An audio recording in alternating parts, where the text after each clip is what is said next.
Hi, this is Jonathan. How you guys doing? I thought in this video I'll do a Q&A, which is part 2 of Jon Answers Your Questions. Stick around.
So my first featured question is from a brother called Phil Bivens.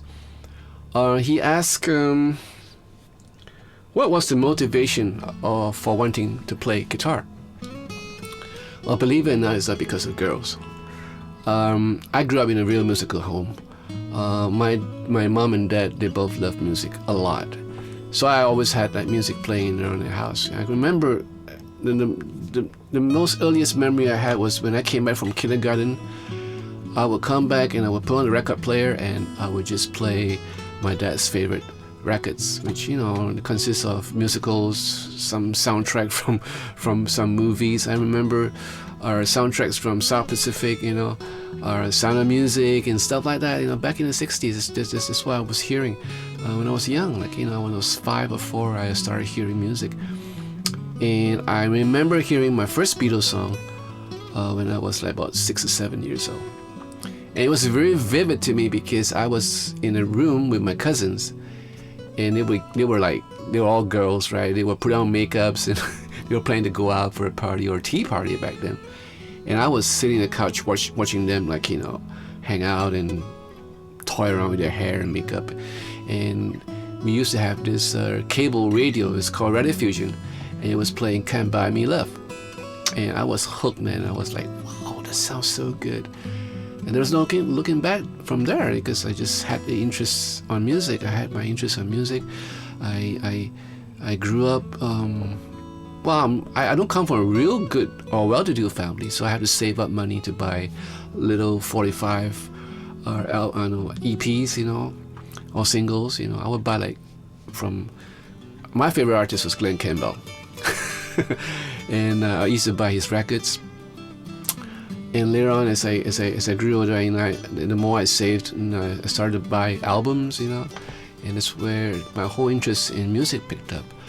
But as you can tell, I've been listening to a whole lot of music before I even started playing guitar. So when I first got my guitar, I didn't want to give up after 3 weeks. My hands was hurting because it was a real bad guitar.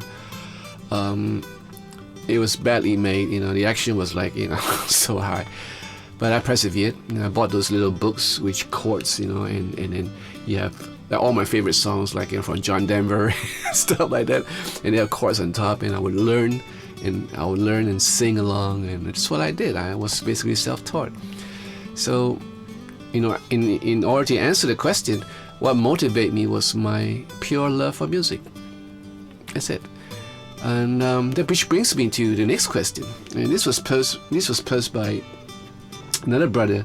It could be a sister, but he or she is called Bloody Soup 74. It says, "Hi Jonathan, I'm 40-something, a newbie to guitar playing, and I love watching your channel." Right? Thank you. Can you give any tips on how to stay motivated because life gets in the way when you get older? Now, the only answer I can have in my head is another question to you, and that question is: do you love music? Do you have an interest in music? If you have an interest in music, you'll be probably listening to a whole lot of songs even when you're driving to work or coming home, or when you commute, you have your earplugs on and your phone and whatever you have, and you'll probably be listening to a whole lot of music. And if you do play the guitar, that's making music. And I know life gets in the way. This music career of mine has lasted over 30 years. I'm done nothing other than playing music. I can understand how is it like in a grind. Going to the office, a whole lot of stress, and when you come back, or do you have the energy left to pick up the guitar and play? And what more so if you're married and have kids, So I think it's a matter of getting down your time schedule to a set schedule, maybe practice 3-4 times or 3 times. If you can do 4 times a week, then just do 3 times a week, like an hour each minimum. Sit down and watch the YouTubes. And there are a whole lot of instructional YouTubes out there, how to play certain chords, certain stuff that you like, and just persevere and just keep on going. And it's basically down to your love of music. No one can stop you from picking up the guitar and play except yourself. And no one can push you to pick up the guitar except yourself. So, that's my answer. My third question is from a brother called Donald Hatcher. He's from Memphis, Tennessee. So he asks, do you do your own setup on your guitars, and what advice do you have for balancing the trem system to keep it in tune? Yes, I do my own setup, unless I hit a brick wall. Sometimes I do, and that's where I'll take it to my friend Wayne. I do my own basic setup once I get the guitar from the shop, or once it arrives in my house, in the case of online shopping. And I would set up, I think that's a video that I did a couple of videos back where I explain what I do when I pick up a new guitar. So in terms of my tremolo, there are a whole lot of tremolo systems out there. There are the Floyd Rose, there are the Wilkinsons, and you have the traditional Fender 6-screw or the 2 screws. For me, my personal favorite, of course, is the G&L dual fulcrum. I think that tremolo system rocks. So what I do is I set up my tremolo bridge to be floated. In this case, on the 3rd string, when I pull up, it goes 1 tone, and my B string will just go up half a tone. So this is basically my setup. The 4th question is by Jim Aubrey. He asks, what are my favorite bands? Good Lord, I have a whole lot of them. I started out listening to the Beatles, of course, and everybody does. Well, nearly everybody does. Beatles is my all-time favorite band because of the musicality, and they're just way ahead of their years back then. Eagles, one of my favorite bands. I don't know. Bad Company. Yeah, Bad Company with Paul Rodgers. I mean, that is one of my favorite bands. I grew up listening to them, and believe it or not, I actually go for soft rock. I love Brett, David Gates. All the albums by Brett, I love them. Perfect. Wonderful songwriting and musicianship, because the members of Brett are basically sessionists. Groups, Queen, Deep Purple, and as for rock, these are the groups that I really dig. Like Led Zeppelin. I listen to a whole lot of Led Zeppelin. Alan Parsons Project. I love Alan Parsons Project, the way they orchestrate this whole musical journey in each and every album, with the inclusion of live strings and orchestras and great guitar playing by Ian Bryanson. What's his name? I forgot his name. Ian Bryanson, something like that. Great guitar player. I always love the way he plays guitar. He's so melodic. I love Poco. I love the harmonies. I love the songwriting. What else do I love? Yeah, that's about it, I guess, in terms of groups. No, there may be some that comes into mind, but Jefferson Starship. I love Jefferson Starship. Back in the 70s, but back in the 80s, they were pretty good. Back in the 70s, they were called Jefferson Airplane, if I'm not mistaken. I love that group. My last question is by Colin Diaz. He asks, posted some touring videos internationally. Do you do a lot of these gigs, and what goes in preparing for them?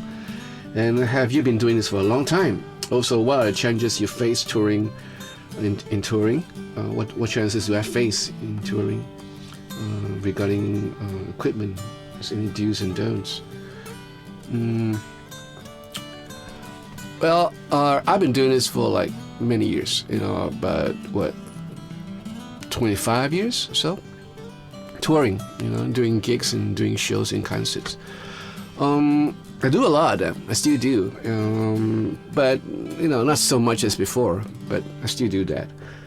And I usually go out, because I usually tour around the Asian region. So when I do go out, it's for a total of 4 days. I will leave on Thursday. I will have sound check, or rather a band sound check on Friday night. And then on Saturday, I will have a sound check before the show. And Saturday is the show. Sunday, I will fly back. And I will, it's 4 days. So I'll reach home on Sunday. We were talking about places as far as northern China, like Beijing, or in somewhere where it takes me about 6 hours to fly home. That's about it. If I were to travel overseas, to America, for example, the last trip that I did to LA, to Pachanga, to California, it will take me 5 days, roughly, give or take, because you lose a day coming back. Yeah. And what I do about my equipment, I actually had a video, a couple of videos back, where I show what do I pack when I go on long tours, or when I go on tours. Do's and don'ts. Well, one of the do's is you gotta take care of your body and get enough sleep. If you're jet lagged, if you're prone to jet lag, what I suggest is that you try to sleep on board the plane. If you get one of the sleeping pill, fine, but don't overdose yourself, so that okay, I don't want to go there, but you don't want to end up sleeping throughout, and getting a bandmate to carry you off the plane. But try to sleep on board the plane. Drink a whole lot of water, and get as much rest as you can, because when you're up for sound check or for a rehearsal with the singer, you want to be at the top of your game.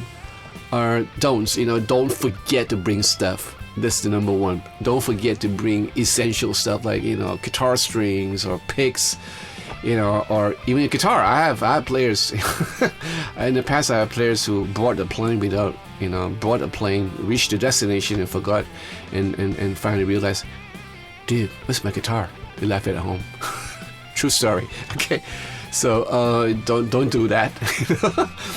Don't forget to bring your medication. That's the most important thing, like pills that you need to take. I have a whole lot of supplement, vitamins with me. I bring up, if I could bring up my lemons, I would bring up my lemons. But in this case, in cases where I can't, I will bring up my vitamin C, B, which is important, especially B complex for guys my age, because it will give you a little perk, without side effects. And of course, the rest of the medication that you need, which your doctor prescribed. Yeah, just don't do that. Don't forget stuff. And the other dues is, do try to help out with the band, with your band members. Do try to offer help. Like I said before, and I say it again, a band who works together, plays together. A band that works together, eat together, help each other, will mostly play together really well. And that's the whole part about touring, because you want to travel as a group, as a entity, and not be all over the place. Yeah. So I hope you enjoyed this video with these 5 questions that I post. If you do, give me a thumbs up, and I'll try to answer more questions individually on that community page that we have, for those questions that I did not address in this video. So feel free to ask me any more questions in the future, and I'll see you again. Ciao.